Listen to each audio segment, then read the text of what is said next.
Okay, let's try this again.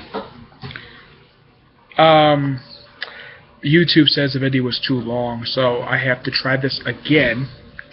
So, welcome to the second episode of Lenz's Comic Corner Classics / Non-Classics, where I'm reviewing Adventures of Superman, Annual Number 2. Let's cover.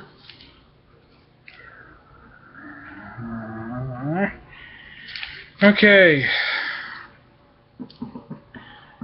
Pretty much this is a somewhat average issue of Superman. Now, if I remember from looking at it again, Superman himself does not show up until page 5. Okay? This book does get started the Legion. This is the modern equivalent of the Legion. In case you're wondering, yes, what happened on the cover, seeing Superman fighting this Lara Grant. I have no idea who this person is. Maybe he's the present-day version of Mon-El. I don't really know, because I'm not really much an expert on the Legion. But I know who the guy in green is. That's Viral Dox, the son of Brainiac. A man who has a descendant in the future named Brainiac 5. This is Brainiac 2.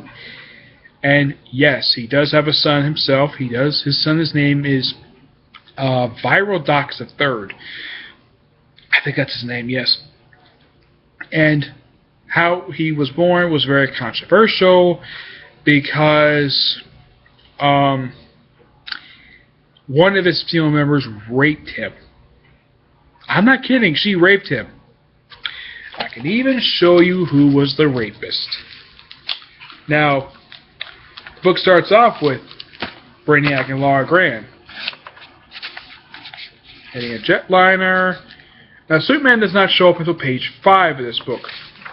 Okay, I'm just trying to skim for the book. Now, it was this lovely lady right there, the one that's sitting on the console. She is the one who, not her. She is the one who raped Brainiac to get the son. Yeah.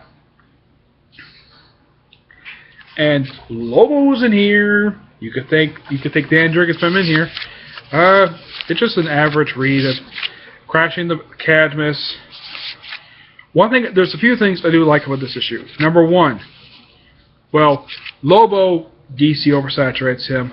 This redoing of a Justice League International cover, I think it's issue 23, I think it was. Yeah, of course that's chapter 1. This book has chapters in it. Not because of advertised, because it's a double-sized annual. Now the Guardian, who does appear in this issue, he does not show up until page 20. Now he's just a supporting character in this issue, just guest starring. Now from looking at him, I think he's probably the Jim Harper clone.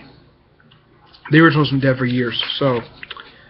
And here's this guy, Duvalox. I finally found his name, and he does appear in Young Justice. In case you all are a fan of that, this is not technically his debut.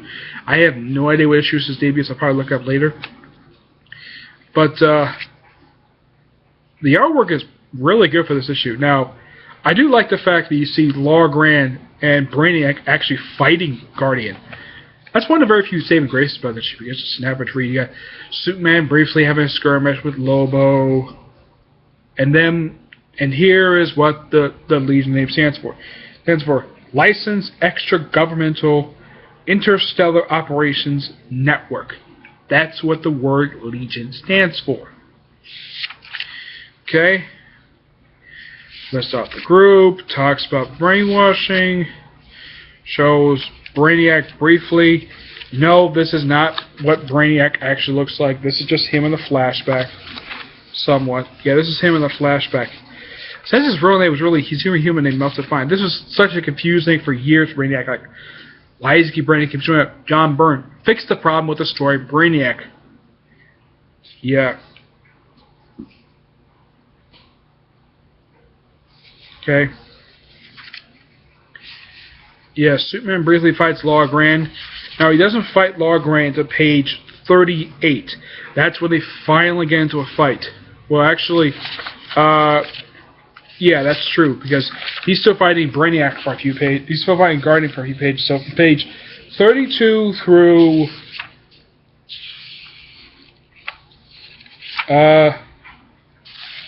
32 to 37. So for 6 straight pages, Superman is fighting Law Grand. He does not fight Brainiac in this issue. No, he doesn't. He does fight still Global again for a couple pages. And then they go down under the Cadmus, Guardian. They go down there, show like the underground of Metropolis.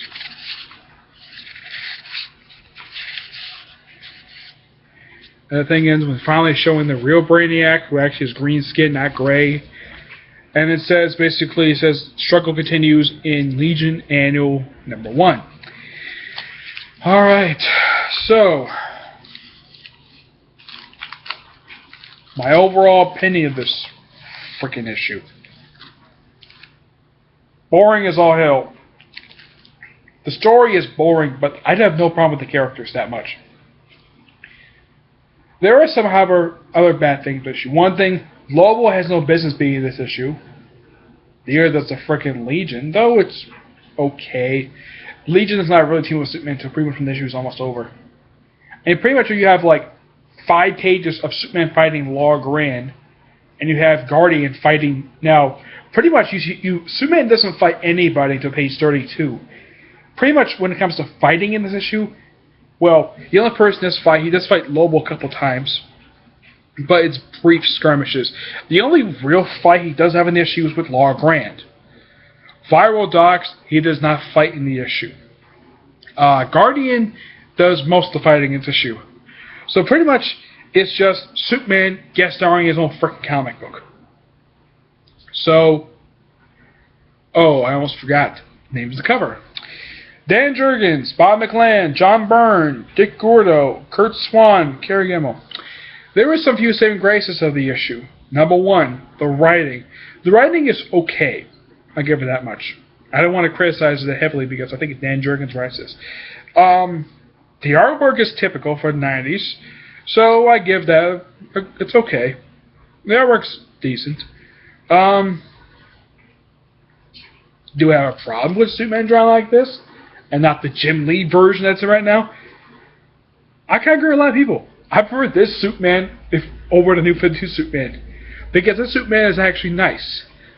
Now, Lois Lane and Jimmy Olsen, despite making this issue, they only here for 1 page, and they're never seen again. Daily Planet, cameo. I mean, yes, it's a Superman comic, but I would at least like to see Lois Lane here more than maybe 1 page. Yeah, there's many bads with this issue. So, any Superman Legion fan, you probably would pick up this issue.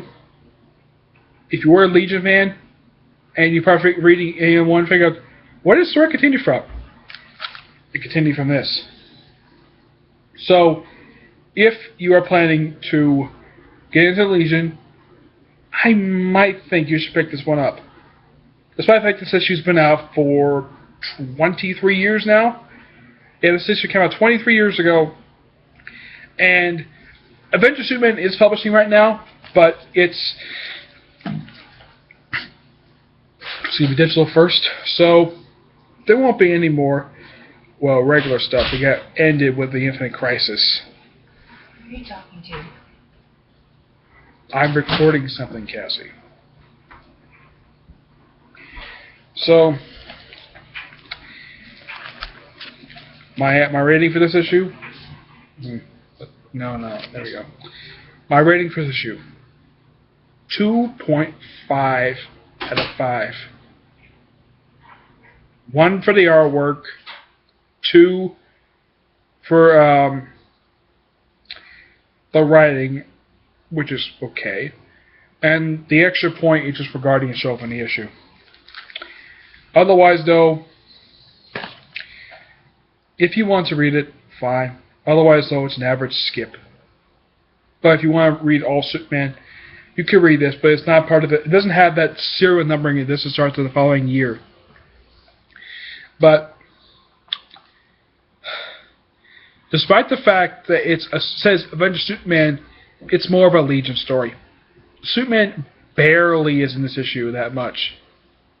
Okay? So, read it if you wanted to. You could probably find it at a local comic book store. I got this for like $1. Alright?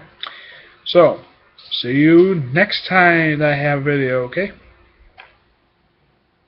Bye.